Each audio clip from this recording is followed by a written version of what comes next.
Hello, my name is Andrew Thake. I'm a divisional director with Resourcing Tomorrow. Delighted to be joined today by Rowan Phendler, who's a partner in the mining team at Granger Rees. Delighted to have you with us today, Rowan. Great to be here, Andrew. Thank you for the invite. And Rowan, what made you decide to join Granger Rees? Great question. Granger Rees has built a globally respected team with a clear purpose, collaborative culture, and a strong reputation in the market. So joining the firm was a natural next step in my career. We very much share a vision for the future of mining leadership and a belief in the power of the right people to drive long-term impact. So I'm really excited to be part of the next chapter. And can you tell us in a little bit more detail about Granger Rees, what sets them apart? Of course. So Granger Rees was founded in 2008. We're a specialist executive search and advisory firm focused on industrial and real estate sectors. Very much a strong emphasis on board, C-suite, and senior leadership roles. Our business is structured in three core practices: real assets covering real estate infrastructure, advanced technology focused on clean energy and digital infrastructure, and my practice that I'm involved with, the natural resource practice, so very much including mining, industrial processing, and equipment and services that feed into those industries. So we work across the entire asset lifecycle, partnering with a diverse range of clients from global corporations to startups, PE-listed companies. We're a growing team. We operate globally, so 40% of our work is in Europe, 40% in North America, and 20% rest of the world. We're very much a client-first minded and flexible company, very nimble, and we're proud to be one of the only industrial-focused executive search firms in the world to be B Corp certified, very much reflecting our deep commitment to purpose, sustainability, and ethical business practices. And of course, mining's M&A landscape and leadership changes are heating up amid the energy transition. What traits sets apart a true integration leader in M&A? And how are you scouting top talent to lead complex cross-border deals? It's a really interesting question and actually extremely relevant for right now. So right now we're about to see not only an increase in M&A bringing in an immense amount of consolidation in the market, but we're also going to see some of the biggest companies in the mining space going through major leadership changes. There's a lot of changes coming across the mining operators that will tend to have a domino effect across the industry. Big changes happening at the top. We often see this cascade down through the organization and also filtering out, impacting organizations on the peripheral as they seek out top talent. It's also going to be really interesting to see how companies deal with good internal succession planning and how, the reflection of, are they hiring within or going outside to attract the talent? But really, honing in on the traits. The main way we support companies is succession projects, is through talent identification exercises, team assessments that allow the board and exco to constantly have a finger on the pulse, knowing who and what is out there so they're ready to make a move on how well their aligned internal capabilities are. But some of the key traits we seek for really is cross-cultural fluency. So really that ability to navigate diverse regulatory, labor, and stakeholder environments across various jurisdictions. Sensitivity to local community and ESG expectations, especially within the emerging markets.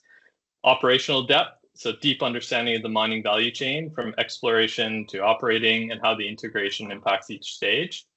And experience aligning different systems, supply chain, and safety cultures.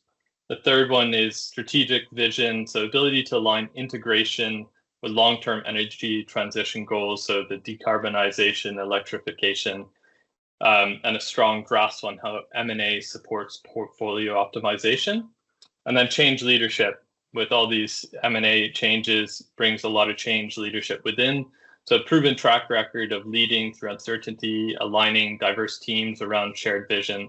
So this really reflects in a skilled individual within stakeholder communication, from the boardroom to mine sites, someone who's data-driven in their decision-making, and someone who leverages digital tools, analytics to track integration KPIs and the value realization that comes with that. You've discussed the uneven ESG maturity across large, mid-tier, and junior mining companies. What specific board level competencies do you advocate for, and how does your recruitment process address these ESG gaps? A really interesting topic that I wrote a paper on last year with Dominic Barton and a few others. So we as an organization focus on a T-shaped talent model. So candidates are evaluated for broad business understanding, so that's a horizontal, and a deep ESG or any sectorial expertise, that's a vertical. So we're looking for someone with fluency in ESG, circular economy, sustainability. So boards must have a really good understanding and oversee ESG issues, including emissions, biodiversity, indigenous governance, and freshwater usage. ESG is framed not just as a compliance issue now, but very much as a strategic value driver, and you're seeing that with investment banks investing more so in ESG compliant companies. We look for system thinkings and cross-sectorial insight. The directors should bring experience from sectors like renewable, agriculture, energy, forestry, which are way ahead in terms of sustainability practices. This helps mining companies kind of leapfrog by applying proven strategies from other industries. Another one is judgment and crisis navigation. So ESG challenges often involve trade-offs. So board members need to have real strong judgment and experience in making difficult decisions under pressure. Curiosity and lifelong learning is what we look for at top-tier companies on boards. So directors must stay current with ESG trends through training, field visits, cross-industry engagements. So again, this is addressed by our T-shaped talent model, where we are extremely well versed across the industries with a deep mining expertise. So we partner and advise our clients at all levels on what we're seeing in the market to ensure they're constantly striving for the best talent out there and ensuring that they have the best board. Speaking on leadership, you've noted the need for humility, curiosity, and feedback-rich cultures. How does Granger Rees identify and foster these traits when placing directors and senior executives? I really like to focus on this because it's outside the stereotypical norms of what you look for, but it's becoming more of a norm. So when placing directors and senior executives, we as a company focus on more than just the technical expertise. Of course, that is very important. We look for the human qualities that define effective leadership in today's complex environment. So humility is a key trait we assess. We seek leaders who are not only confident in their abilities, but also open to being challenged, willing to admit that they don't have all the answers, and capable of drawing on strengths of others. So this is especially important in industries where kind of traditional hierarchies are giving way to more collaborative leadership models.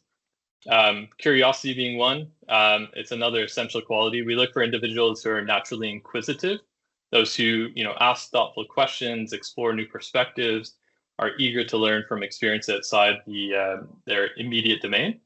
We often expose candidates to diverse scenarios or cross-sector insights to see how they respond to unfamiliar challenges. This helps us gauge their openness to innovation and ability to think systematically. Finally, a really strong emphasis on fostering a feedback-rich culture. So we look for leaders who not only welcome feedback, but actively seek it from all levels of organization. So there are leaders who create safe work environments where learning from failure is seen as a strength rather than a weakness. And you're seeing this a lot more at the moment, where we also encourage organizations to support this by building structures that promote open dialogue, peer learning, continuous development, etc. Ultimately, we believe that these traits, humility, curiosity, commitment to feedback, are what enables leaders to adapt, inspire, and drive meaningful change in their organization. At Resourcing Tomorrow, we will be again running the Next Generation Students Program. We're expecting 150 plus students. What advice would you give to a smart, driven college student about to enter the real world? And what advice should they ignore? A great question, and one I wish I could share more with graduates. And I was lucky enough to be, I believe, in the first Next Gen program a few years back with you. So, personally, I remember leaving university not really knowing what I wanted to do. I had an economics degree. I didn't know what I was going to do. But what I did know was I was quite driven. I was relentless in my pursuit of obtaining a job. However, even with that, I truly didn't know what industry, sector, etc. I should enter, could enter. So my advice is, first off, do a bit of research, map out 15, 20 companies that are really interesting and research them. Look into it. You've just come out of university, you have the research skills, research them. See if they hire graduates with similar skill sets, start following them on LinkedIn, social media, etc. A lot of these bigger companies, the Deloittes, KPMGs, Barracks of the world, BHPs, will host industry events, student drop-ins, where they'll be, where they're going to be at various job fairs globally. And I think the first biggest single advice would also be just to, network, connect with people on your LinkedIn, speak to your family, friends, summer job colleagues, and try and be bold. Let them really know what you're attempting to do within your job search. And you'll find that more often than not, someone has a connection into a potential company or insight into a company that may be interested in. And lastly, similar to point one, just be prepared, research the people you're going to be introduced to, understand their career path, look at their LinkedIn account. Don't be afraid to ask them to mentor you, open the doors. Again, the first impressions are really key to success. And in the words of Wayne Gretzky, you miss 100% of the shots you don't take. So really go after it, give it a go, and just be bold. But in terms of, on the flip side, advice to ignore, the I've applied to loads of jobs, not getting any feedback. I guess I don't fit the mold, what they're looking for. It's an easy trap to fall into. Go the extra mile, start connecting with people, take a punt to introduce yourself. Go to industry socials.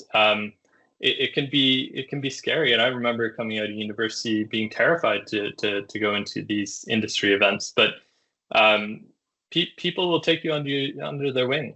And lastly, another thing you hear: company X only hires for a certain skill set or certain educational background. False. Use mining as an example. It's a prime example for right now. Most people are unfamiliar with the industry, likely suspect that, mining only hires engineers, geologists, heavy machine operators. There's such a wide range of roles within the industry that touch on, adjacent sectors or adjacent skill sets, law, IT, recruitment, economists, you name it. So just being open to looking outside the stereotypical jobs at a company. And lastly, just foster the idea of just being curious. Ask questions and be curious. Rowan Phendler, Granger Rees, thank you very much for your time. Thanks so much, Andrew.